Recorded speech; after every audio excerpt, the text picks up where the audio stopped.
Well, hello everyone. Welcome to Rainmakers Roundup. I am your host, Mark Iorio, and I've got a return visitor with me today, Lisa Peskin. Lisa is the CEO of Business Development University. Lisa, welcome.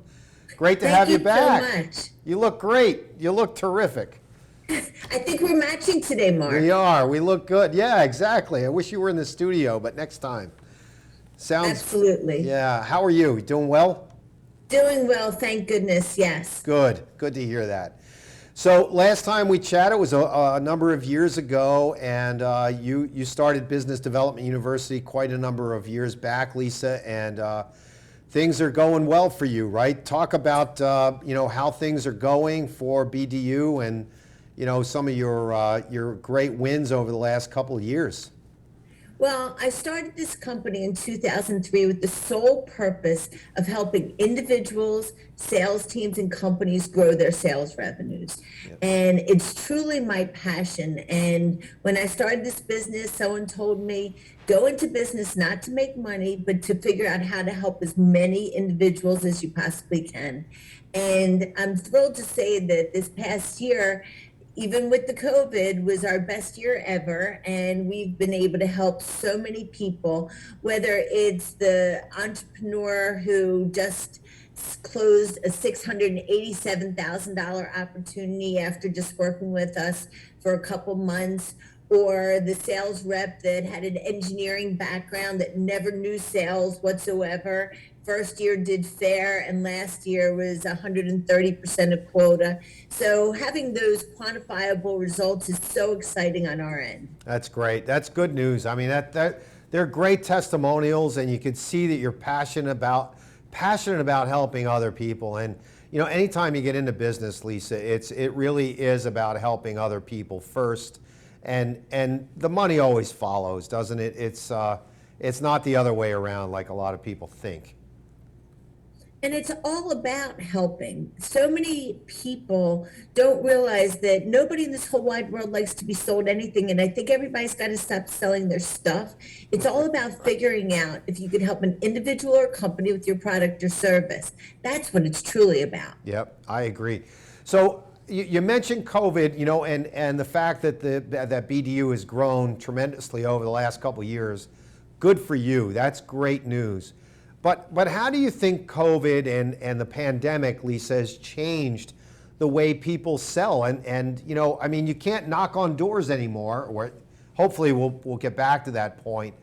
But the fact that people used to be able to hide behind voicemail, and now how do you get a hold of people and prospect the way you and I were taught years ago how to prospect? I mean, this has been a big change for the sales industry, hasn't it? It really has, but there's also some wonderful things that have transpired. And so I wrote a blog a while ago. Let's get rid of the apostrophe T. So instead of focusing on what we can't be doing, let's focus on what we can be doing. Mm-hmm. So you mentioned, how do we get into prospects when we can't necessarily knock on the door?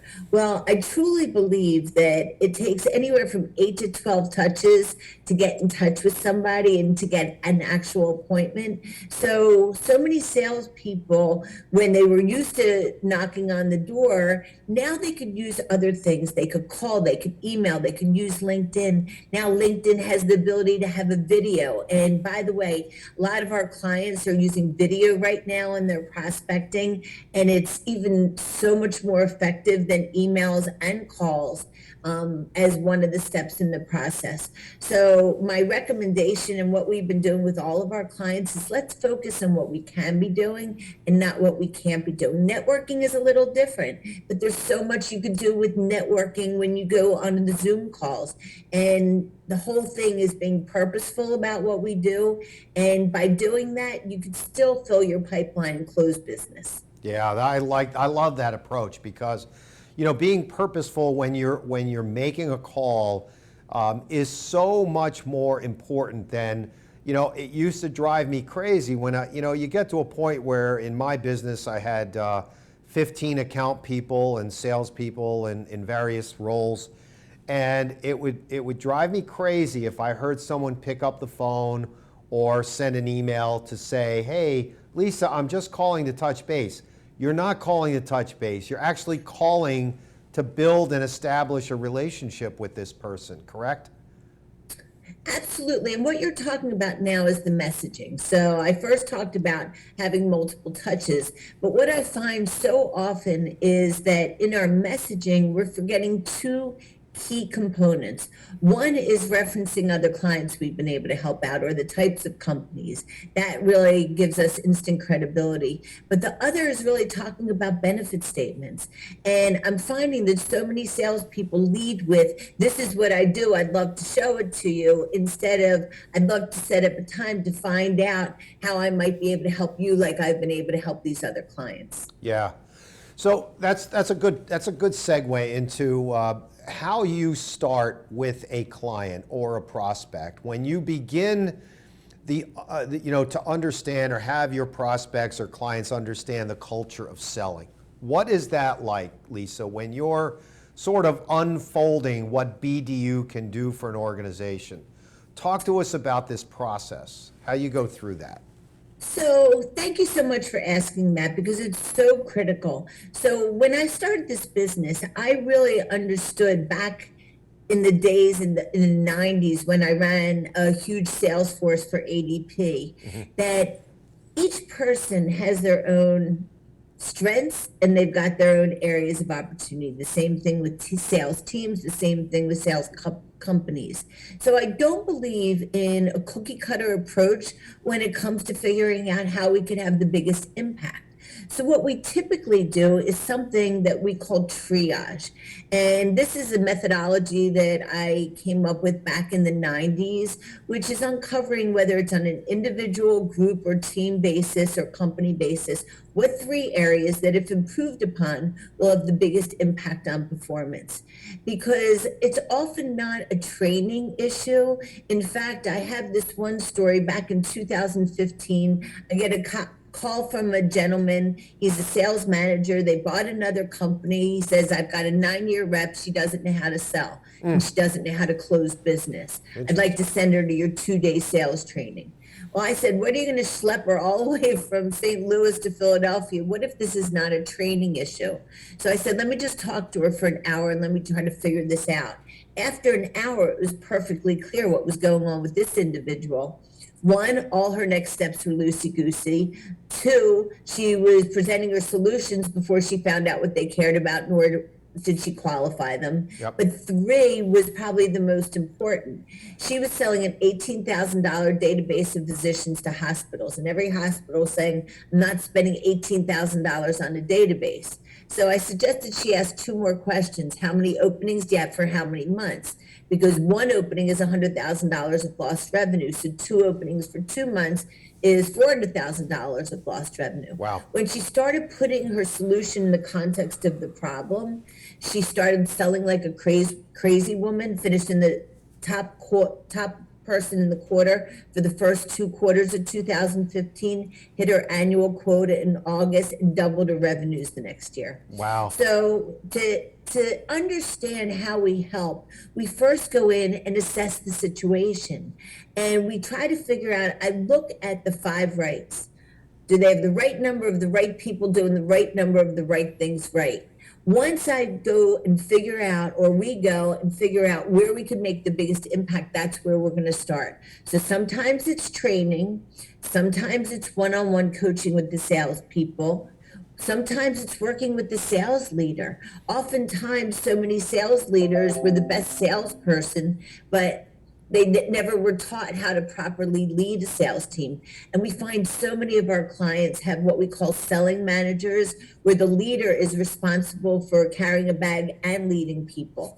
So a long-winded answer to your question, Mark, it's different for our different clients. And what we like to do is instead of selling them anything, we like to figure out what's going to have the biggest impact on the numbers. And that makes so much sense, Lisa, because the thing that I think drives us all a little bit crazy with salespeople is that you're right. You said something earlier about cookie cutter. It's not the same for anything. I remember years ago, we were going through a training program. I'm not going to mention the name of it. It starts with an S, and he's still around. Or not he, the founder passed away a long time ago, but the selling system is still around. And the problem with this selling system that I saw was that people tried to become him because his process was negative reverse psychology and taking people through a pain funnel. And you know what I'm talking about. And it's not that. It is not that at all. It's really, an organization like yours at BDU really getting the authentic self out to be able to sell to people from here, right? And here, connecting the head and the heart and selling a solution. And how do you get people to really understand that? Not just the sales team, but the sales management team. Well, when it comes down to it, a sales leader has a one-line job description. All the sales leader needs to do is maximize the performance and the potential of their direct reports. Well, easier said than done. Yep. How do you truly do that? And that goes back to triage, right? Yep. So it's understanding, treating people like people. I made a huge mistake when I started in sales leadership back in 1995 or 1994. I wanted them all to be little Lisa Peskins. Yeah. I wanted them to do things exactly the way I did it. I do believe in sales. Trust, honesty, integrity are the most important things. And the methodology that you're talking about, a lot of times it's a turnoff to people because it's too much pushing and people feel uncomfortable with that kind of methodology. Yep. So it is really having your prospects trust you and trust that you have their best interest at heart and that you're going to offer the solutions that make the most sense to them. Yep, that's perfectly said. I'm glad we talked about that. I'm careful to not use other competitive selling techniques or training programs on the show, but this one I went through and I spent a lot of money and a lot of time going through it. And there's pieces of it that were fine, but the one thing that I always saw was that it really is about you and your authentic self. So, Lise, we're going to have to take a quick break. We'll be right back after this message from our sponsors, and we'll talk more to you about, what you've learned over the last several years in running, well, since 2003, since running BDU. But we'll be right back after this message from our sponsors. Don't go away.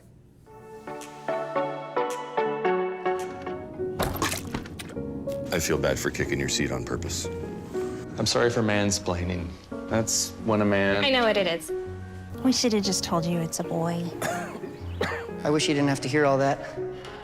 Sorry I called you Karen. That's my name. Sorry your name is Karen. I promise I will not eat any more of your friends. Really? Okay, it might happen one more time.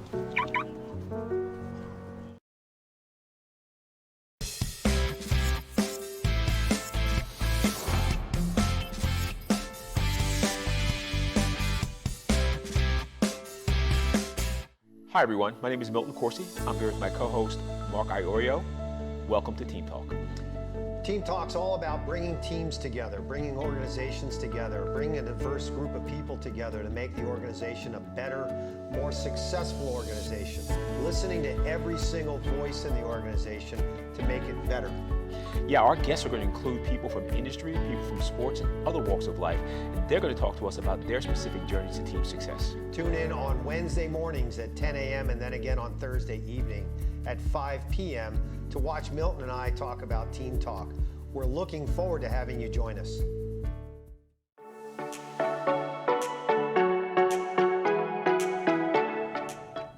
Welcome back to Rainmakers Roundup. I am your host, Mark Iorio. I'm with Lisa Peskin. Lisa is the CEO of BDU, which is Business Development University. And great conversation, Lisa. I really appreciate where you've come from and how you've helped so many organizations over the last almost 20 years. I mean, next year will be your 20th anniversary. So that's pretty cool. Congratulations on that. Thank you.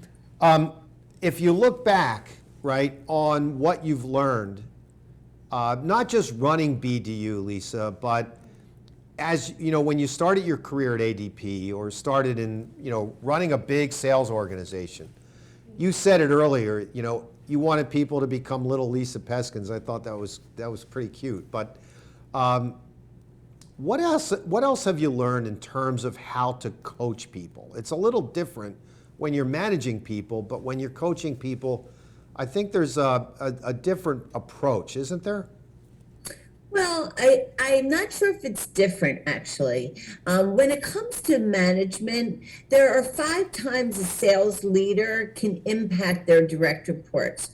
1 during the regularly scheduled one-on-one meetings, 2 during the sales meetings, 3 during ad hoc interactions, 4 during any joint meetings or joint Zoom calls, and 5 doing sales training.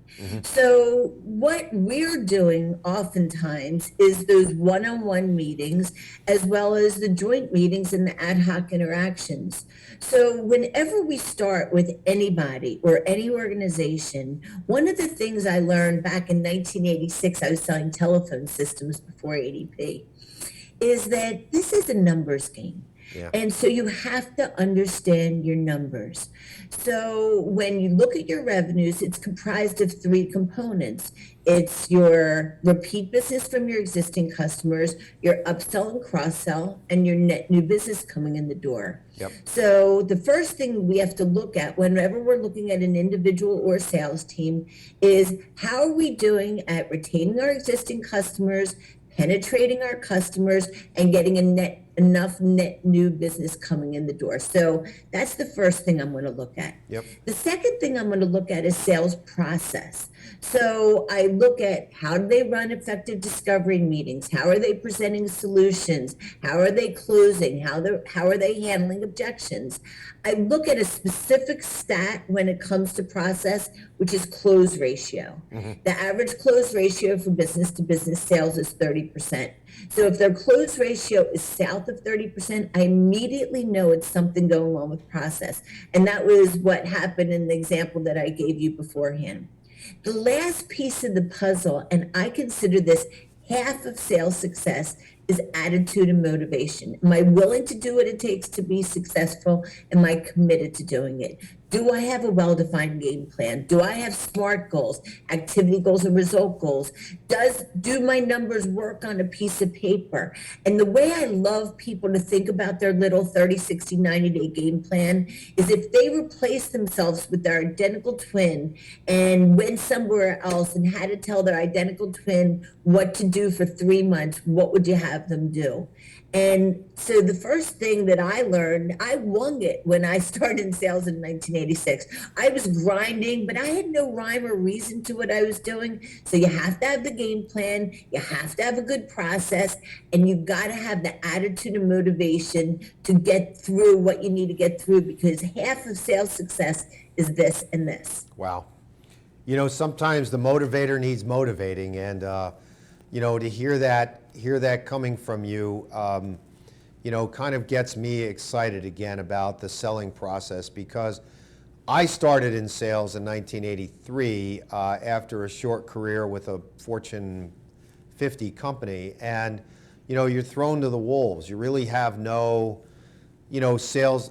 formal sales training, and you kind of run into it. You grind, like you said, and if you grind and you learn how to grind, that's not a process. That's not a system. That's that's kind of winging it, as you said. So right now, in terms of your business for BDU, Lisa, where are you finding new clients? How do new clients come to you? Is it reputation and word of mouth after 19 years? So over 70% of my business comes from 2 areas: client referrals and our centers of influence. A lot of Vistage chairs, EOS people, anybody running CEO peer groups, because they know that the impact that we've been able to have on organizations and feel very comfortable in referring us to those. Yep. The next way is really speaking engagements, right? Things like this, where people find out about the work that we're doing and then they reach out to us. And then, of course, we do what we tell our clients to do. So going back to old clients, using LinkedIn. I recently started working with a company of somebody that I worked with in 1993 that I followed up with on LinkedIn. So all of the different methodologies that we're talking to our clients about, we're using. That's great. I mean, it really is it's more of a concerted and integrated effort, right? So, the centers of influence, I think, are critical. Referrals, obviously, when you do a great job, people want to refer you because they feel like, they can help their friends and their colleagues. That's a great position to be in, Lisa. You have to think about this. Oftentimes as entrepreneurs, we don't step back and watch the construction of the building, of the business. We're kind of in it so much so that you don't appreciate what's been built. And I'm here to tell you that, after running a business for almost 35 years, that's pretty incredible that you've been able to accomplish that. I love hearing that.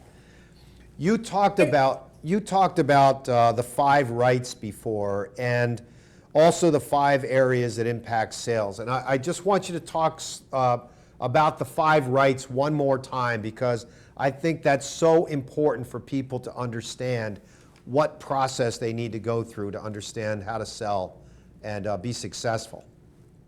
Thank you so much, because this is one of my very favorite things. And quite honestly, if you ask me what the best piece of advice I've ever gotten in sales, bar none, was back in 1990 after a year at ADP when I quit because I couldn't take the pressure of weekly quotas anymore. Yep. And my boss at the time said, Lisa, stop worrying so much about the number. Focus on doing the right number of the right activities right. So that was 3 out of the 5 rights that now I think about. Right. So for any organization, do you have the right number of salespeople? Okay. Then do you have the right salespeople? Oftentimes, they've had people that have been around for a long time. They know it's hard to find new salespeople, so they keep people that are performing at a par level. We've got to constantly be taking our bottom 10 to 20%. They either got to go this way or this way. Because if you keep the bottom 10 to 20% there, it creates complacency. So first we look at, do we have the right number of salespeople? Mm-hmm. And a lot of that for organizations is, if we have too many salespeople and not enough in the fulfillment, then we've got a poor level of service. If it's this way, there's too much overhead. So there is a happy medium with that. Mm-hmm.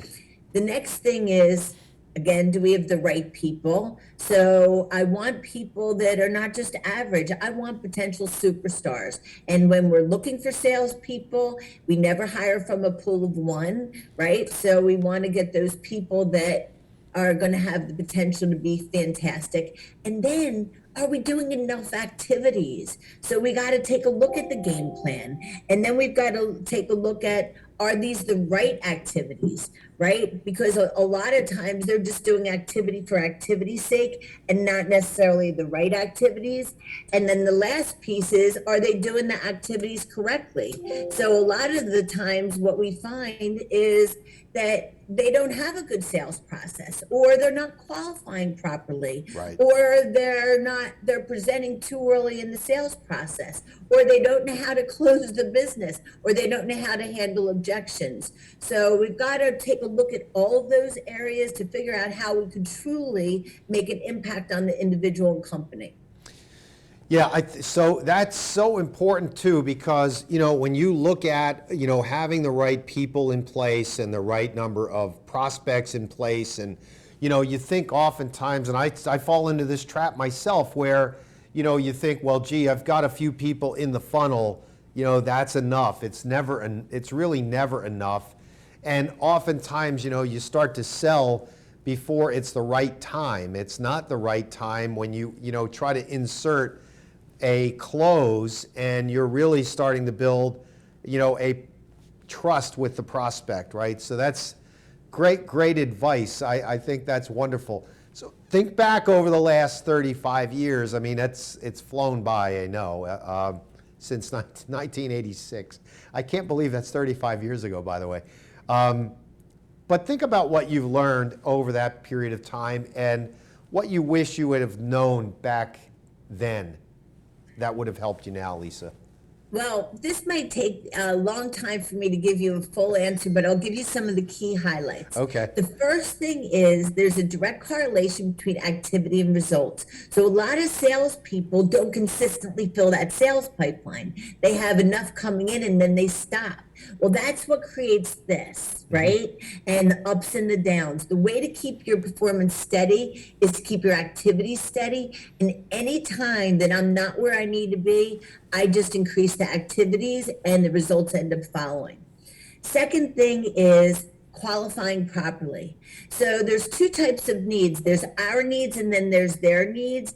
Our needs. Decision makers, decision making criteria, what other alternatives that they're looking at, timeline for decision, budget, decision making process, ROI, all of that kind of stuff. I didn't understand when I started in sales that I needed to find that information out on the front end because oftentimes you could waste a lot of time. Another one is square pegs. So many times when we're getting referrals, they're to round pegs that we try to fit in our square hole. Yep. So you need to be able to articulate what those square pegs look like. So those are three of one of the highlights of what I've learned over the past 33 years that are game changers. Wow. Well, listen, if your sales are not right and you're watching this program, folks, you've got to reach out to Lisa and BDU. Lisa, this has been amazing. You've even in this 30 minutes, you've taught me, who's been in the sales and running a business for a long time, a lot, and I appreciate that very much. Thank you very much for joining us. Tell us how to get in touch with you and the team at BDU, please. So thank you so much. And I think I could talk to you for a really long time. I want to let everybody know that I put all of my thoughts and ideas for the past 35 years into a sales success workbook. And this is a self-paced workbook that talks about everything that we went through this morning, has a lot of tools in there. So this is available on Blurb right now and soon will be available on Amazon. You could reach out to me specifically and connect with me on LinkedIn. I'd love to hear more about you. I promise I'll never try to sell you anything. I will just see if there's some ideas that I have to help you out. And check out the website, businessdevelopmentuniversity.com. A lot of the tools that I just talked about are free under resources. So those are three great ways to get in touch with us. That's great. And I love the workbook. I'm glad you held that up, and there's a way to get in touch with you in that workbook. It's on Blurb, and it will be soon on Amazon.com. Lisa Peskin, thank you so much for joining us on Rainmakers Roundup. You've been terrific. Thank you. Thank you for the opportunity. You're welcome. All right, ladies and gentlemen, that is a wrap for Rainmakers Roundup. Lisa Peskin, Business Development University. Check them out. I am telling you right now, if you're interested in sales and you're having trouble with your sales process, look them up. We'll talk to you soon. Have a great week, everyone.